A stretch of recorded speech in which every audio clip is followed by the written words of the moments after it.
In this video, we are going to cover how to make products active only at certain locations or at all locations within the Cloud Retailer point of sale software.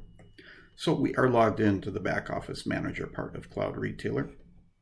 I'm going to go to products and we will pick a product for an example here. Do the good old Cabernet. And when we go down to our location data, we select all locations, and this box is checked, product is available at this location, and we do save. Now this product is available at all locations. Now let's say we actually only want it to be available at Boise and Dallas.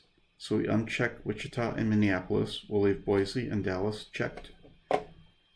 We'll leave this checked as being available at this or these locations and click Save. And then let's go in and check Minneapolis and Wichita, and then we'll uncheck that they're available. And then we can click Save and Close. That is all there is to it. It will take a minute or two for the point of sale to update for these changes. Thanks for watching.